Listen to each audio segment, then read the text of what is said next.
love you.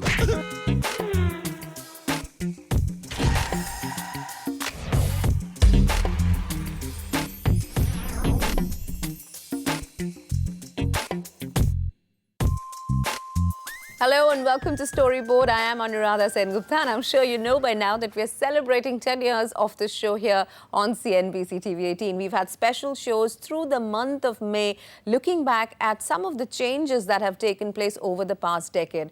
One of the most critical changes that companies have had to deal with is just how wholeheartedly Indians have become consumers. The rise in disposable incomes, the explosion of media and the abundance of choice has meant that marketers have had to change their existing mental models about consumers and demand. Across different types of industry, marketers have reported one common experience, and that is that the price-conscious Indian is looking for a new meaning of value. $463 billion in 2000, $1.5 trillion in 2010. That's the kind of growth the Indian economy has seen over the last decade. India's population of 1.2 billion people makes up 12.2% of the world's consumers. Marketers have always been confronted by the sheer volume as well as the wide variety of people. Compounding this are rapidly changing needs, aspirations, and mindsets driven by India's youth.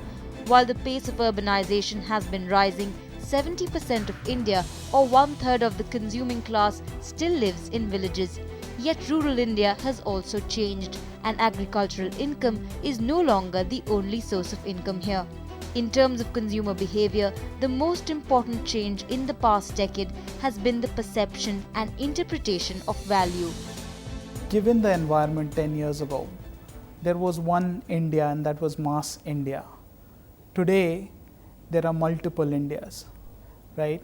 So you look at the top end of India today, they have the purchasing power for premium products.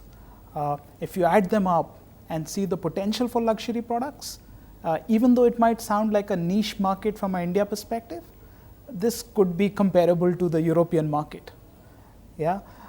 If you look at the bottom end of the pyramid, in 10 years ago, I think a lot of that is now gradually getting the purchasing power to moving away from buying commodities to branded consumption. And we've seen that trend, and hence there is a lot of growth of branded products. Back to the value equation, they will pay the value for what they see in the brand versus negotiating for commodities. From a value perception which was rooted in the notion of less, that I don't mind making do with a little less as long as I can pay less, to a orientation of more, which is that I want more out of everything that I do, and if you force me to, I'll pay a little more. But the problem is not with paying more, but it's what do I get in return. I think that switch in the value orientation, there is still great need for value, but it's a numerator based view of value. Earlier it used to be a denominator based view of value. The socio-economic classification system that is used by marketers to classify consumers became less relevant in the last 10 years. So much so that 2 weeks ago, the Media Research Users Council released a new socio-economic classification system that segments urban and rural households on parameters like the education of the chief wage earner and the ownership of consumer durables. With disposable incomes of rural consumers rising and luxury brands like BMW setting up shop in cities like Surat and Coimbatore, marketers have had to evolve their own standards. I was in rural Tamil Nadu and I was visiting a small village, 2,000 population, went into a consumer home, walked into that hut, one room, small thing, and was talking to that consumer, and I observed a sachet out there and I couldn't believe what I had seen out there. I saw a fabric conditioner sachet, comfort sachet in that home.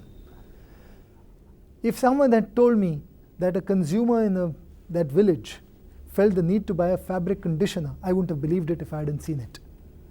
This is the sort of change that we are seeing around here, us. Aspirations are becoming homogeneous. Here was a consumer who felt, and I asked her, what are you doing with this? He says, no, I need it for my laundry. So why do you need it? Yeah, oh, it makes a difference to me. I can't live without it now. It's just unbelievable. She didn't use it every time, but for a certain wash load which she had, she felt the need to do this. In UP, a colleague of mine went across and he went to a small village in UP where a young woman, a 23, 24-year-old, happened to say that she uses a soap for bathing, but uses a face wash because she doesn't feel it is right to apply a soap on her face. Now, if that is not a sign of a changing consumer, I don't know what is. And these changes are happening faster than we think. And I think we have to be alive to that. In the past, it was easier for us to segment consumers. The rich behave in this manner, the poor behave differently, etc. No longer can you segment consumers in this manner.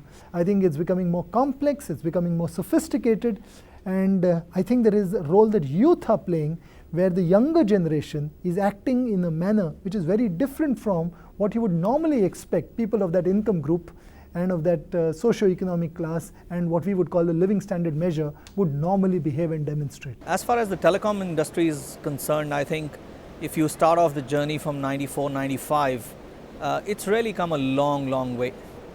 From selling a few hundred connections every month to selling millions.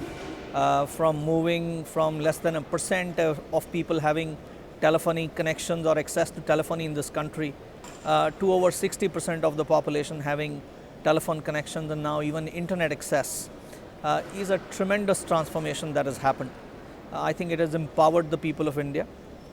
It has enabled them to actually deliver their day-to-day requirements at one end and also enhance their businesses and occupations on the other side. And it has really moved through a cross-section of the society. It was assumed before telecom came in, it was also assumed before I think DTH came in that these segments, these products will remain in the upper income segments. But those myths were shattered in telecom within about first 5 years, and I think they're getting shattered here too. These businesses will find in telecom they've already found customers across socio-economic segments, and so will DTH. The changing consumer compelled marketers to change the way they cater to the Indian market. The one discernible trend across industries was the move to introduce products at the premium end of the price spectrum. New personal care products like wrinkle lift creams, hair conditioners and fabric softeners saw growing demand. And it was not limited to just personal care.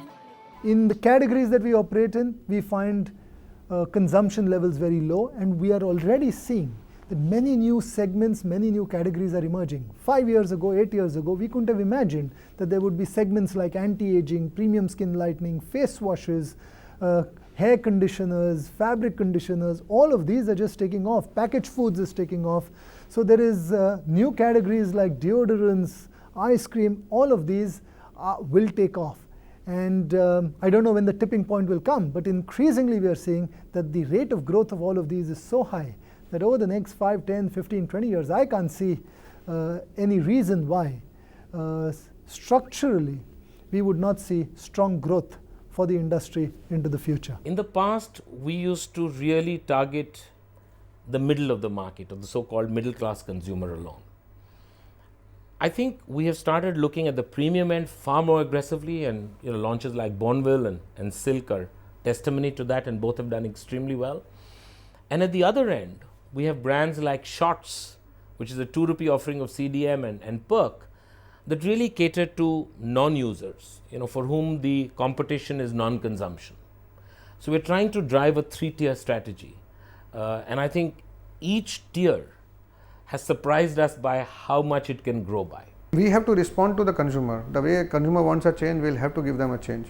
We are building up a new store now in Phoenix, Palladium, which is going to be called a food hall, and that's a very different experience. It's entirely a food store, assortment probably which Bombay has not seen. That will be the kind of widest assortment which we are going to offer, and a lot of products which will make people indulge into trying out making new cuisines at home.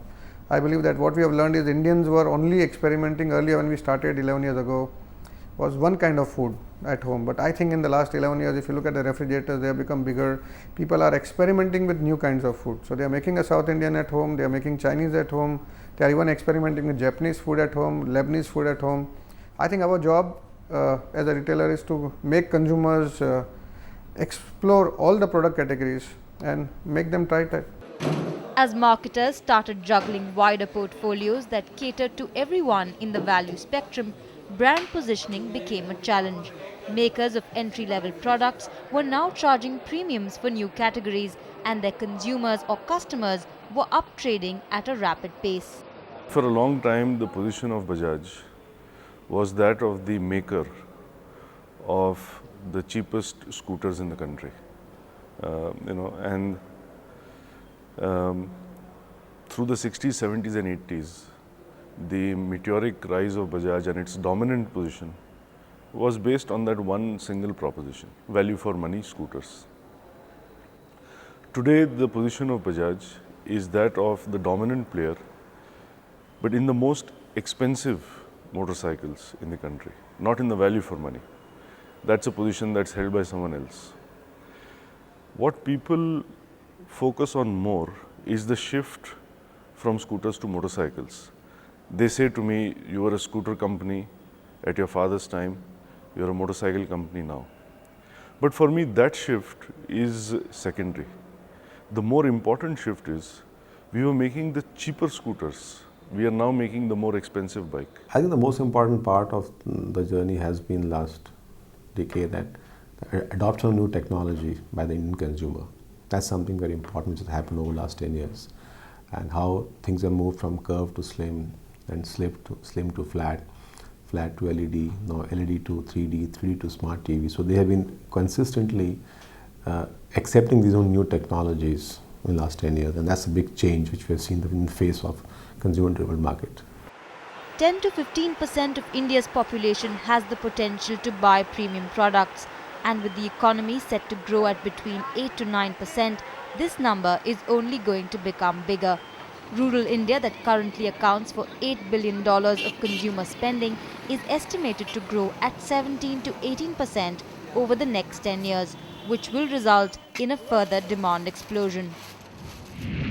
Even as Indian consumers became confident, discerning and demanding in the last decade, there were rapid technological changes that were taking place, as a result of which we could communicate instantly, access information instantly and feel empowered while all this was happening. Ahead on the show, the Storyboard decade is also the digital decade. Find out how digital media has changed marketing and brand building forever.